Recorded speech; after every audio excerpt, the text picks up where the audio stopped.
दोस्तों हम बात करेंगे आज फिर से एक बार श्रिंकेज की। श्रिंकेज मटेरियल में अभी हमें काफ़ी कुछ और जानने की ज़रूरत है। वैसे श्रिंकेज का एक वीडियो मैंने पहले से बना दिया है दोस्तों, लेकिन हम आज श्रिंकेज में जो बात करने जा रहे हैं कुछ बेसिक से रिलेटेड है।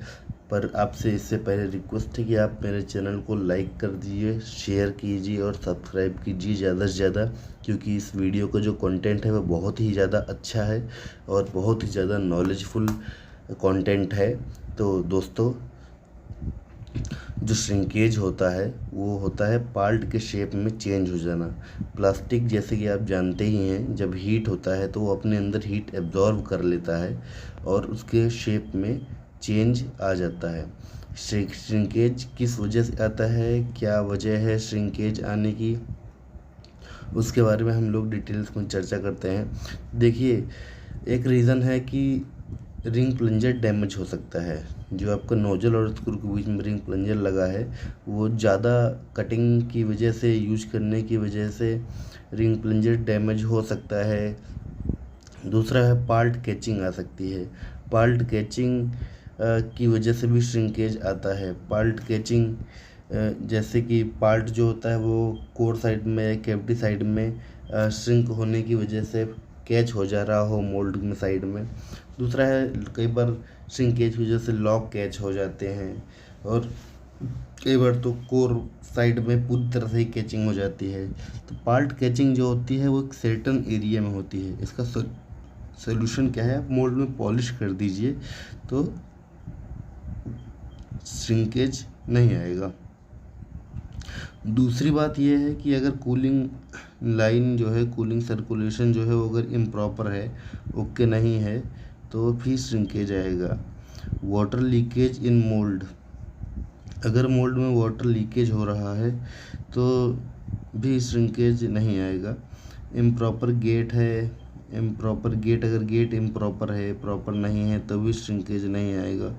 नोजल लीकेज, अगर बात करें हम, नोजल लीक कर रहा है तो भी श्रिंकेज नहीं आएगा। Sprue nozzle not match, sprue जो है वो नोजल जो है, स्प्रू जो है नोजल है वो मैच नहीं कर रहा है तो मटेरियल हो सकता है लीक करने लगे, जिसकी वजह से श्रिंकेज फॉल्ट में आ जाता है।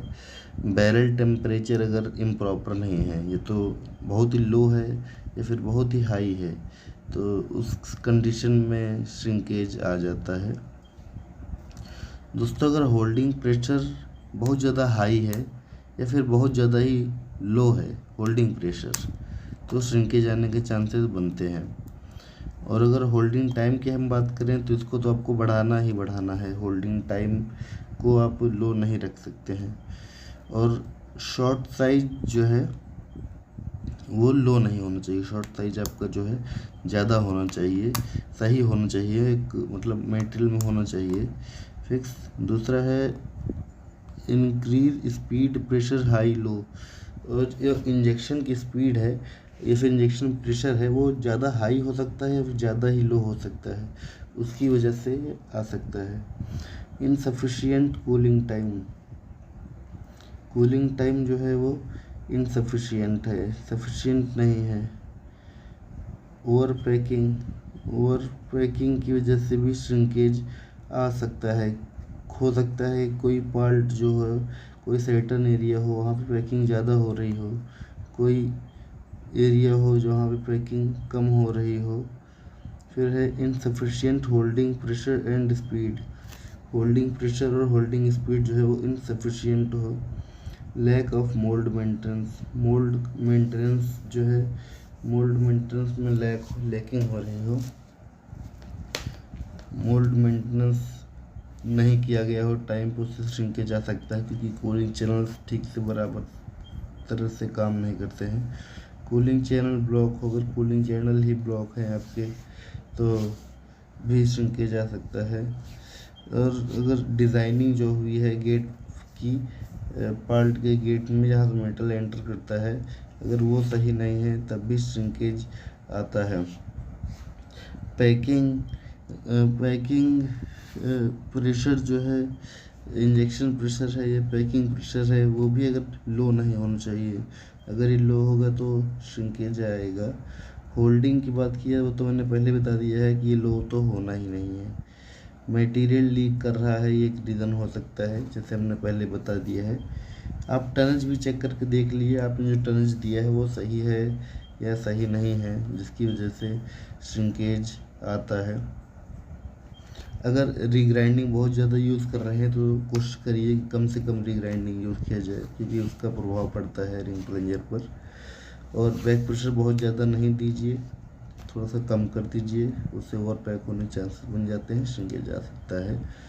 मेल्टिंग टेम्परेचर और मोल्ड टेम्परेचर को कम कर दीजिए एक बार, क्योंकि ज़्यादा हीट अगर रहेगी तो ज़्यादा हीट एब्जॉर्व करेगा प्लास्टिक और श्रिंक हो जाएगा।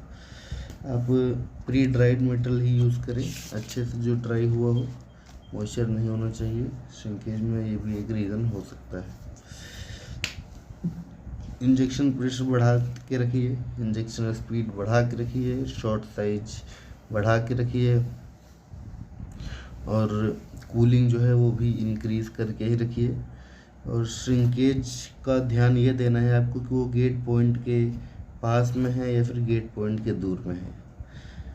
अगर हम बैरल टेम्परेचर की बात करें तो अगर गेट पॉइंट के पास में है श्रिंकेज तो आप बढ़ाइए, और अगर गेट पॉइंट के पास में दूर है तो आप बैरल टेम्परेचर को घटा दीजिए। होल्डिंग प्रेशर आपको होल्डिंग टाइम बढ़ाना ही बढ़ाना है। आरपीएम में अगर गेट पॉइंट के पास में है तो कम कर दीजिए, और गेट पॉइंट से दूर है तो बढ़ा दीजिए आरपीएम को। बैक प्रेशर को तो बढ़ाना ही है थोड़ा सा। मोल्ड टेम्परेचर जो है अगर गेट पॉइंट से दूर है तो आप बढ़ाइए टेम्परेचर, और अगर गेट पॉइंट के पास में है तो टेम्परेचर घटा दीजिए। इंक्रीज कूलिंग टाइम इंक्रीज कीजिए। Gap between molecule is high when eight hot, ठीक। और टेम्परेचर जो है वही मेन रीज़न होता है इसमें श्रिंकेज में। और इंजेक्शन प्रेशर, क्योंकि डेंसिटी वेरी करती है इसलिए इंजेक्शन प्रेशर को आपको बढ़ाना ही है। Due to low material injected shrinkage आता है। Heat inside plastic is not release, plastic के अंदर की जो हीट है वो रिलीज नहीं हुई है। Increase holding time and pressure. Know the shrinkage percent of metal, आपको मटेरियल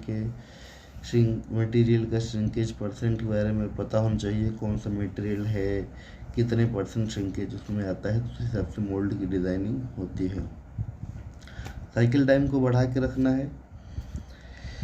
होल्डिंग स्पीड जो है वो थोड़ी सी ज़्यादा होनी ही चाहिए, और मोल्ड टेम्परेचर वो कम होना चाहिए। तो दोस्तों इस तरह से हमने श्रिंकेज के बारे में बात की है आज। जो पॉइंट्स हमने बताए हैं वो मैंने एक ही पॉइंट्स को कई बार रिपीट भी किया है, ताकि आपके माइंड में वो पॉइंट्स जो हैं वो ठीक से सेटल हो जाए। अगर आपको ये वीडियो देखने में कुछ समझने में प्रॉब्लम हुई है तो आप हमसे कांटेक्ट करिए। मैं आपको फिर से अगले वीडियो में और अच्छी तरीके से बताने की कोशिश करूँगा। और जितने भी पॉइंट्स यहाँ बताए गए हैं वो सारे के सारे रामबाण हैं, आप इनमें काम करिए, आपकी प्रॉब्लम ज़रूर से ज़रूर सॉल्व होगी, ये मेरा मानना है। दोस्तों एक बार फिर से रिक्वेस्ट है, आप मेरे चैनल को एक बार सब्सक्राइब करके देखिए, लाइक करिए, शेयर करिए।